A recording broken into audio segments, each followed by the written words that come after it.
I shall speak English. I'm so sorry for it. A statement right at the beginning. It cannot be yet verified that Auguste Tolbecque and Paul de Witt ever met each other, if one considers the professional interests and activities of the two prominent figures. One soon encounters parallels in their journeys through life.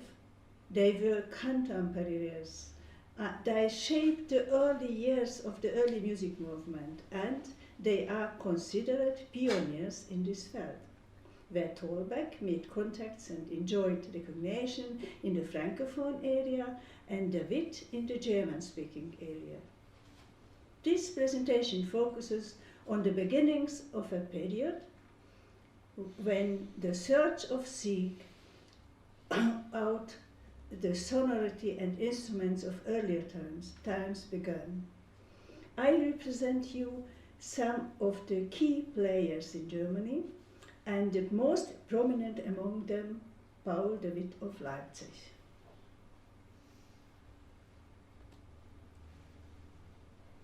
Certainly, something was in the wind, born by the period of art later called historicism, whereby increased interest arose in the history, architecture, and the art of earlier periods. One reached back to older stylistic directions, especially in architecture, and combined them, and the old times also were taken up through furniture and other decorative items, and staged in public spaces and the residences of affluent citizens. This reached its climax 1870s and 1880s. A new chapter was also opened in historical scholarship and lexicography. Likewise, it's also a time when many historical societies and museums were founded. The new style was omnipresent and spurred the enthusiasm for collecting. Countless private collections arose, including those of musical instruments. The interest of historical sounds also manifested in these early collections, finding a permanent home at conservatories and music societies. I refer here to the genesis of the collections in Paris, Brussels, Vienna, Berlin, Rome, Florence, etc., etc.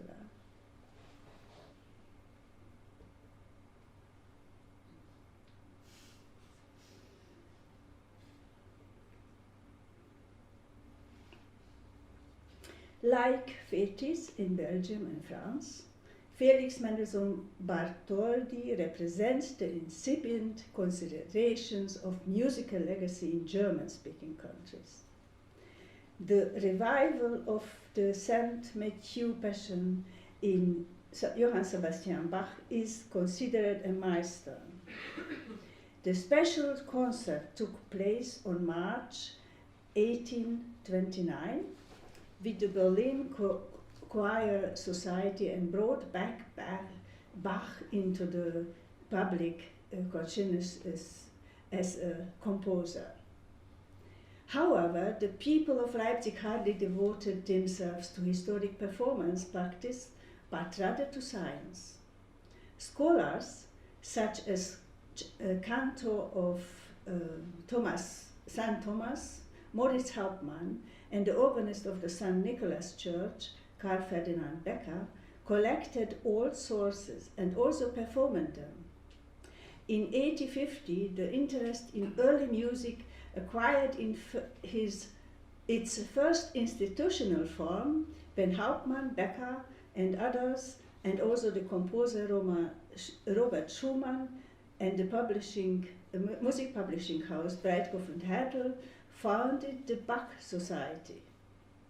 They set about publishing a complete critical edition of the Bach's work, which should serve for concerts. Since 1875, there were regularly Bach concerts organized and there were also big discussions about the instrumentation and instruments itself.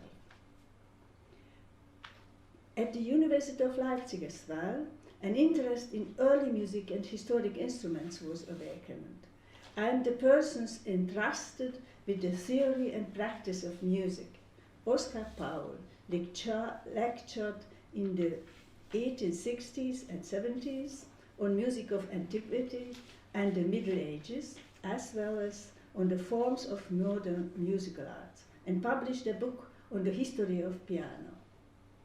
Perhaps influenced by Oskar Paul, also Hermann Kretschmer was interested in older music. He gave regular lectures in music in the 80s and until 94. Kretschmer was involved in founding the new Bach Association and also wrote several articles on the interpretation of early music. When Paul de Witt came to Leipzig in 1879, the city already had tradition in the field of early music.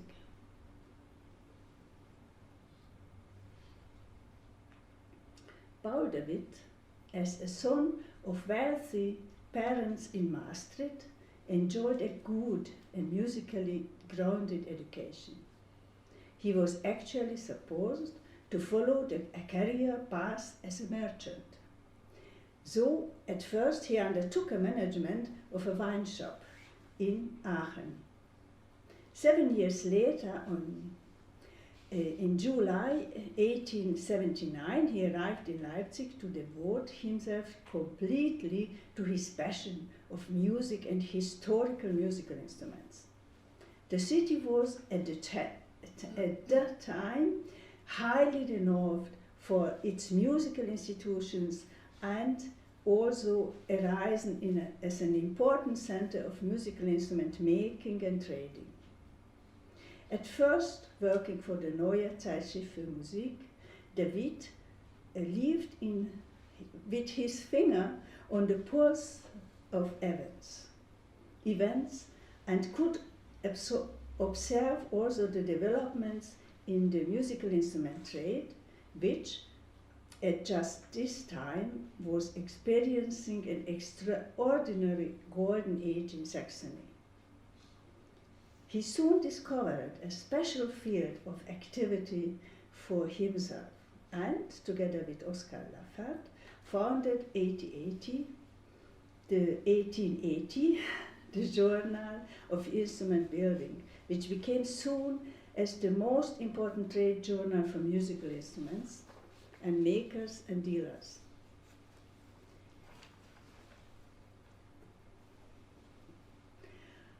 His love for music and his passion for historic musical instruments became de Witt's purpose in life. An exceptional gift from an organ builder, a harpsichord, should have encouraged the 30-year-old music enthusiasts to collect more old instruments, which at the time were quite a bit more affordable. He soon also received visitors to his quickly growing collection. Next to St. Thomas Church in the so-called Bose House, which at the time also served as a publishing company, the museum, of his publishing company, the Museum of Ancient Musical Instruments was established. Paul de Witt made in the house structural changes for this purpose. Interior walls in the second story in the front of building were removed and gained exhibition space and a hall suitable for chamber concerts. The music journal Neue Zeitschrift für Musik reports 1887 about a new landmark in Leipzig. Hence, we learn that one room was dedicated to the keyboards instrument, another one for the wind instruments, the third one for plucked and stringed instruments, plucked and bowed string instruments. And the fourth room was a mixture of Volksmusik instruments, harps and curiosities. So all this was the quite good description of the exhibition. The author points out that the collection, I quote, a repository equally valuable in ethnographic, historical, cultural and factual practical terms, and is likewise suitable for concerts. Paul de Wit's lines in the introduction in his first publication, Pearls from the Instrument Collection, can also be understood as a collection and presentation concept. He collected evidences of music, musical instruments, music manuscripts, letters, pictures of composers, paintings with depictions of people playing music, as well as more items such as metronomes and relics, which should represent the history of music and instrument building. Even the reasons can only be puzzled over. It's simply a fact that shortly after the opening the museum, Paul de Witt sold a total of 522 musical instruments to the Royal College of Music in Berlin. Although he kept the most valuable pieces, this investment of the Museum of Ancient Musical Instruments incensed the people of Leipzig. De Witt saw there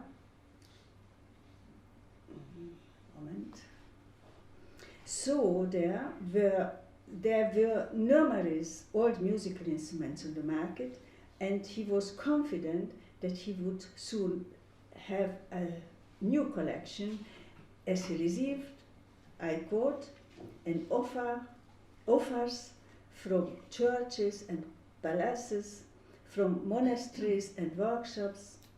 Treasures were found often in highly questionable fashions, in dusty warehouses, in attics and junk rooms. Further extensive journeys led to Italy, the Netherlands, Austria and France. Paul de Witt appeared at 1892 Vienna Music and Theatre Exhibition with a gigantic sculpture consisting of over 100 instruments, flags, banners and carvings removed from old organs, 10 meters high and 8.5 meters in width. In the foreground of the allegory of musical art were decoratively outfitted harpsichords, clavichords, kettle drums and harps on display in order to establish the splendor and opulence of the collections. He let his assistant and restorer, Hermann Seifert, look after the exhibition the whole time. It means from May until October. And Paul de Witt himself can be seen at the corner. The compilation displayed in Vienna was now supposed to be continuously open to the interested public in Leipzig. So the instrument collection in a new arrangement was reopened in the public on the 7th of March 1893. One of the highlights was when the King Albert of Saxony visited the museum and attended to the historical concert of the opening ceremony.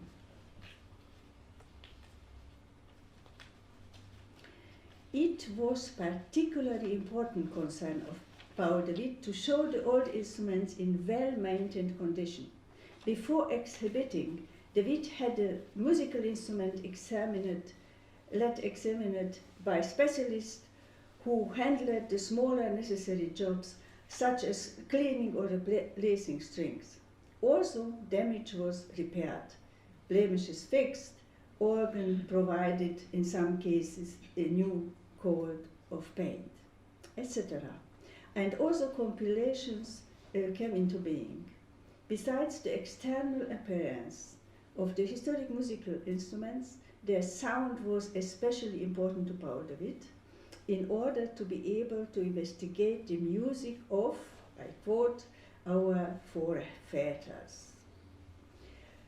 In 1893, de Witt reports that he has trained specialists who restored the collection's musical instrument to their original condition. We can mention 3 of them by name: piano builder Hermann Seyfried and the violin makers Heinrich and Gustav Siefert. It's very similar sounding names. Both accepted orders, or all the 3 accepted orders from de Witt at regular intervals. Seyfried, also the piano maker, can be considered as one of the first restorers of musical instruments employed by a collection. He led, starting probably in 1884, I quote, a repair workshop for pianos, harmoniums, and, I forgot, harmoniums and string instruments of any design in Musical History Museum of Paul de Witt. His duty was, as de Witt formulated, I quote again, to breathe life into the silenced witnesses of an earlier world of sound, and to maintain to the awakened instruments. Numerous musical instruments, lutes, harps, bear his repair notes, von Seyfried, written in pencil, and occasionally also the details of which parts he made new. Let me mention only one example. He repaired a lute by Joachim Tilke.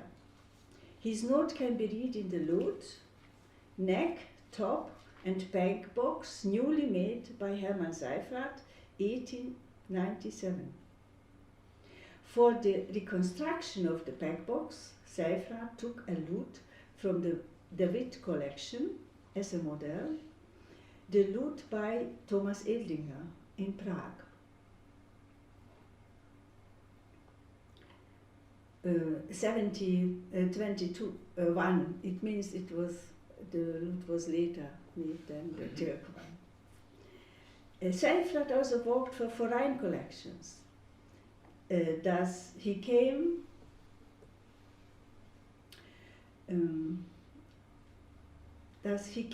to Lucerne in 1994 to restore the several instruments for the Schumacher collection, with about 330 instruments to playable condition, also some of them, of course. The Sieferts, the violin maker, were responsible for the fine bowed string instruments. The violin maker Christian Heinrich Siefert came to Leipzig 1876 and opened his workshop only few steps from Paul de Witt's publishing house. He possessed a Stradivari violin, which directed Siefert's interests toward old masterpieces. He collected old instruments, was considered excellent maker of old violins, and enjoyed a good reputation among professional musicians like Ferdinand David. His son, Gustav Siefert, was a good friend of Paul de Witt. He learned the violin making trade from his father and took over his workshop after his death. Siefert looked after the string instruments of Paul de Witt, Witt's collection until this was sold to Cologne. He did not sign his repairs, but some of them were reported in the newspapers. Special tasks were given to painters, goldsmiths, and wood carvers. We can assume that wind instruments were entrusted to Leipzig or other instrument makers in other places, like Friedrich Wilhelm Grusper in Erfurt. He made a copy of a so-called Oinoflöte flute after the directions of Paul de Witt, and erroneously converted it into a type of a recorder.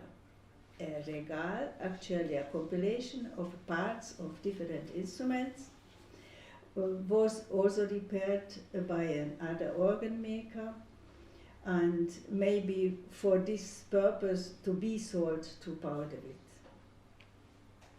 A restoration work on historic musical instruments at that time, also in other countries, aimed at making them pliable, since collections of old instruments were considered a source of the study of music of earlier times. One pattered around the best of one knowledge and belief with the goal achieving a functional instrument. One has to understand the basis of the repairs and amendments arranged by Paul de Witt arose from the spirit of historicism. In this regard, it's worthwhile to more closely examine his efforts in copying and reconstruction of musical instruments. Paul de Witt was willing to build a bridge between old instruments and the achievements of modern instrument manufacturing. His lessons learned culminated in a new type of harpsichord construction, and at the beginning of the 20th century. Perhaps the Leipzig Bach Festival in '98, when a Blüthner Grand piano was used instead of a harpsichord, gave Paul de Witt in Leipzig the final push for his new harpsichord construction. He could rely on the skills of his restorer Hermann Seifert for the implementation of his plans. His goal was to give, I quote, to give the instrument the big, sustaining tone required for large halls and large-scale orchestrations. He designed two models of, as he called, Spinettflügel, a salon instrument and a concert instrument, which after their presentation in the Zeitschrift für Musikinstrumentbau could be examined in the International Music Trade Exhibition in Rotterdam in 1909. The concert instrument had two manuals, one 4, 2, 8 and one 60-foot choir, which could be switched on and off in various combinations. With 4 pedals and 3 stops above the manuals. The first pedal from the left activated the 16-foot register, while the second and the third pedals could adjust it in 2 steps to enable playing piano or pianissimo respectively. A forte effect could be achieved by raising the dampers with the right pedal. The strings were plugged with leather pleasure. It's interesting that Wilhelm Heyer, who bought one of these instruments for his collections, found the empire decoration as an anachronism. Sorry. And they made plans to remodel it into a Louis XVI style. as it was said, to the golden age of the harpsichord. Instruments of this type survived in collections in Leipzig, Vienna, and St. Petersburg.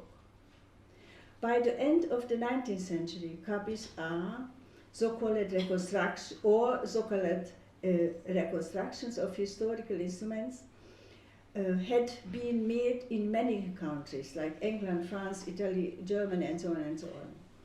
They were in particular linked to important collectors like Charles Mahillon, inventor and journalist, organologist, and later became the first